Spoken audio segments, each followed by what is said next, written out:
राधे राधे महाराज जी। महाराज जी, मेरा स्वभाव है कि सही को सही, गलत को गलत कहती हूँ। इस वजह से मेरे परिवारजनों से मेरी बनती नहीं, चाहे मैं हूँ या कोई और हो। किसी के साथ गलत या अन्याय बर्दाश्त नहीं करती। कई बार बड़े झगड़े हो जाते हैं। मैं क्या करूं महाराज जी? मैं क्या बदलूं अपने आप को, या मतलब कैसे करूं महाराज? नहीं, बदलना तो बिल्कुल नहीं है, पर थोड़ा सा समझना है कि हमको अच्छाई का तो साथ देना है, पर बुराई से वैर नहीं करना है। वैर करना और उदासीन होना अंतर होता है। उदासीन का मतलब होता है निरपेक्ष हो जाना।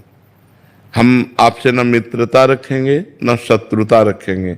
अगर हम वैर करते हैं तो वो गलत था बुराई करके, और हम गलत हो गए वैर करके, बात तो एक ही हो गई ना। वो बुराई कर रहा है और हम बुराई का वैर कर रहे हैं, तो हम भी तो बुरे हो रहे हैं। हमारे अंदर भी तो गलत बात आ रही है। हम झगड़ा किए ना, हम मान लो लड़ाई किए ना, तो ये गलत बात है ना। हमको उपेक्षा कर देनी चाहिए। उसे कहते हैं शास्त्रीय शब्दों में उदासीनता।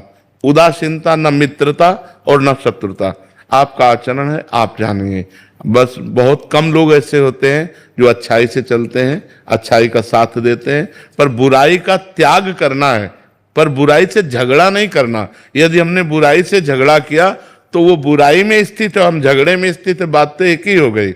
एक आदमी बुरा कर रहा है और एक आदमी बुरा उसको कह रहा है, तो समय तो दोनों का उसी बुराई में जा रहा है ना। तो अंतर क्या पड़ा? अंतर यह है, यदि हमें सामर्थ्य हो तो हम अपने प्यार के बल से, अपने धर्म के बल से उसकी बुराई दूर कर सके, ना कि बुराई का वैर करें। वैर करना बुराई की निवृत्ति नहीं होगी और बुराई को बढ़ोतरी होगी। जब हम बुरे आदमी से वैर करते हैं तो और बुरा बन जाता है वो। और जब हम बुराई को प्यार दें, बुराई को सहन करें, तो ये सहनशीलता उसकी बुराई को नष्ट कर देगी। ये अध्यात्म है। जैसे एक बार एक नाथ स्वामी गंगा स्नान करके आ रहे थे, तो ऊपर गली के एक विधर्मी का उनका मकान था तो थूक दिया ऊपर।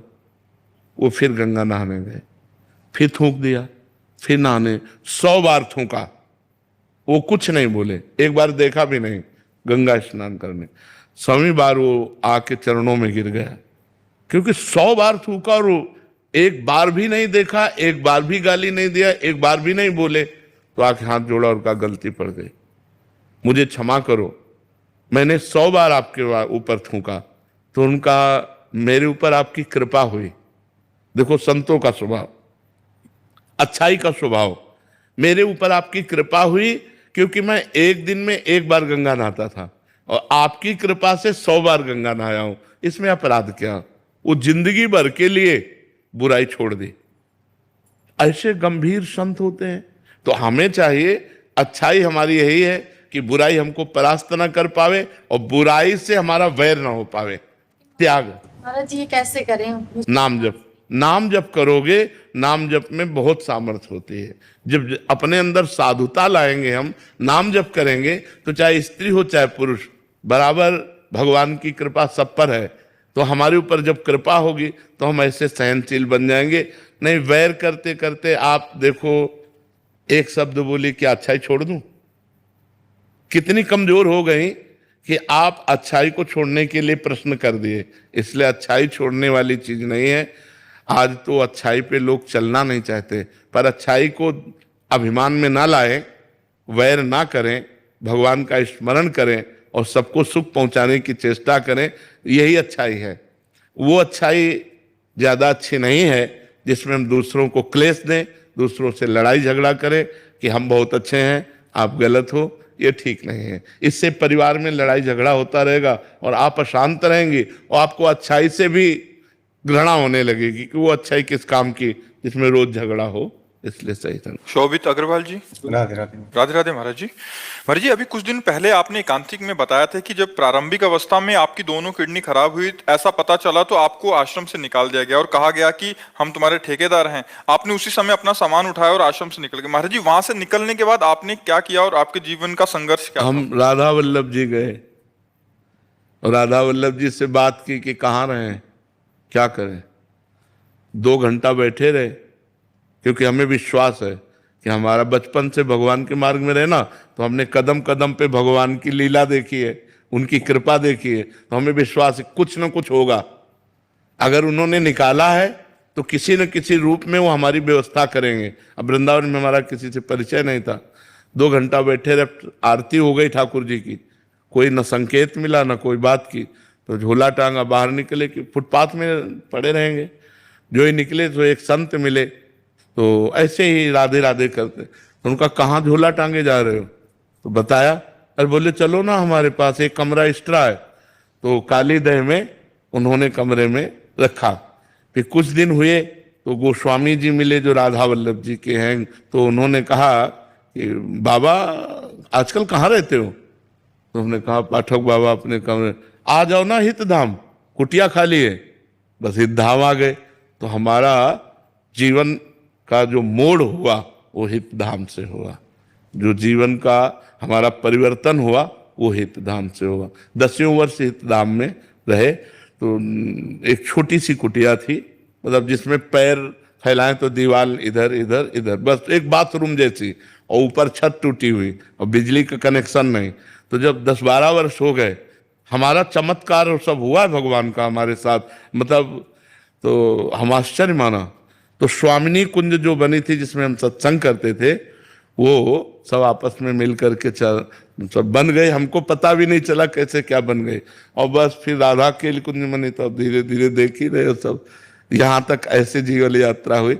हितधाम तक भिक्षा मांग के खाते थे, तो वास की व्यवस्था हितधाम में जब हुई, वो वहां से जीवन पलटा हमारा, वहां से जीवन पलटते पलटते अब देखो ये जीवन आ गया कि भगवान समाज की सेवा दे दी, वैसे बैठकर बात करने का, और लाखों लोग प्यार करते हैं।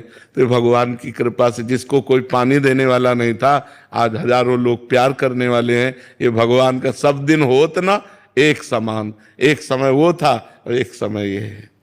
प्रभु एक छोटा सा प्रश्न है कि जैसे मैं गृहस्थ हूँ, संसार के सारे काम करता हूँ, भजन भी कभी होता है कभी उतना नहीं होता, तो हमेशा ये थोड़ा सा डर लगा रहता है कि कहीं माया एकदम से गिरा ना दे। हाँ, अगर आप समय को समर्पित करते रहे, जैसे 8 से 9 बजे तक आपने जो भी किया उस कर्म को, और 8 से 9 बजे तक के समय को भगवान को समर्पित करते रहे, तो भगवद समर्पण कर्म से आपकी बुद्धि पवित्र होकर भगवान में लग जाएगी। जो गृहस्थ आदमी है उसका ज्यादा भजन नहीं बनता, जो हर समय माला लिए हर समय, वो कर्म परायण होता है, तो उसको चाहिए अपने कर्म भगवान को समर्पित कर दे। जैसे 8 बजे से 8 बजे तक 12 घंटे नौकरी की, तो 12 घंटे बाद हे करुणा निधान भगवान, हे जगत के स्वामी, आपकी इस सृष्टि में ये 12 घंटे काम किए, ये 12 घंटे का समय और काम आपके चरणों में समर्पित, तो ये भगवद अर्थ कर्म उसको भगवत प्राप्ति करा देगा। भगवान ने हर रास्ता इसीलिए बनाया है कि हर जीव का मंगल हो जाए। तो जो बहुत क्रियापरायण है वो अपने क्रिया योग कर्म योग को भगवान को समर्पित कर दे, तो उनका काम बन जाए। अजय राय जी। श्री हरिवंश। श्री हरिवंश महाराज जी। महाराज जी, जैसे आपने बताया है कि ये मन 2 चाल चलता है, एक तो क्रिया कर देता है, दूसरा चिंतन कुछ और चलता रहता है, परंतु महाराज जी मेरे ये पापी मन 3 चाल चल रहा है महाराज जी। जैसे शरीर से कोई क्रिया कर रहा है, वाणी से नाम चल रहा है, और चिंतन तो भोग विलासों और गंदी बातों का हो रहा है महाराज जी। ऐसे में बहुत परेशान हो गया हूं महाराज जी, निरंतर जप करने का भी प्रयास कर रहा हूँ, बट अंदर ही अंदर सुकून नहीं। उसे बहुत बढ़िया है, अगर नाम चल रहा है तो तुम चिंता मत करो, सब ठीक हो जाएगा, सब ठीक हो जाएगा। अभी चिंता मत करो, नाम बहुत बड़ी सामर्थ्य है, मतलब गुरु कृपा से नाम में भगवान के अपार सामर्थ्य है। भाव कुभाव अनख आलसहु, नाम जपत मंगल दिशि दसहु, 10 दिशाओं में मंगल हो जाएगा, तुम चिंता मत करो। ये चाहे 14 चाल चलने लगे, ये कुछ नहीं बिगाड़ पाएगा यदि नाम चल रहा है। और भगवान का नाम यदि नहीं चल रहा तो हानि हानि है, फिर उसमें लाभ नहीं है। भगवान का चिंतन, हरि स्मृति सबसे बड़ी चीज। पूरी गीता जी सुनने के बाद अर्जुन को क्या मिला? नष्टो मोहा स्मृति लब्ध्वा त्वत्प्रसादान मयाच्युता, आपके कृपा प्रसाद से हे श्री कृष्ण मुझे अखंड स्मृति प्राप्त हो गई, मोह का नाश हो गया। बस भगवान की स्मृति ही सब कुछ है। यदि भगवान का नाम चल रहा है, भगवान का चिंतन चल रहा है, तो चिंता करने की जरूरत नहीं, सब मंगल हो जाएगा, 10 दिशाएं मंगलमयी हो जाएंगी। भाव कुभाव, जैसे हमारा भाव नहीं बन रहा, मन कहीं जा रहा है, क्रिया कुछ और हो रही, केवल मुख से हम राधा राधा रट रहे। भाव कुभाव अनख आलसहु, नाम जपत मंगल दिशि दसो। दसों दिशाओं में मंगल होगा, अमंगल नहीं हो सकता, चिंता न करो। आशीष जी।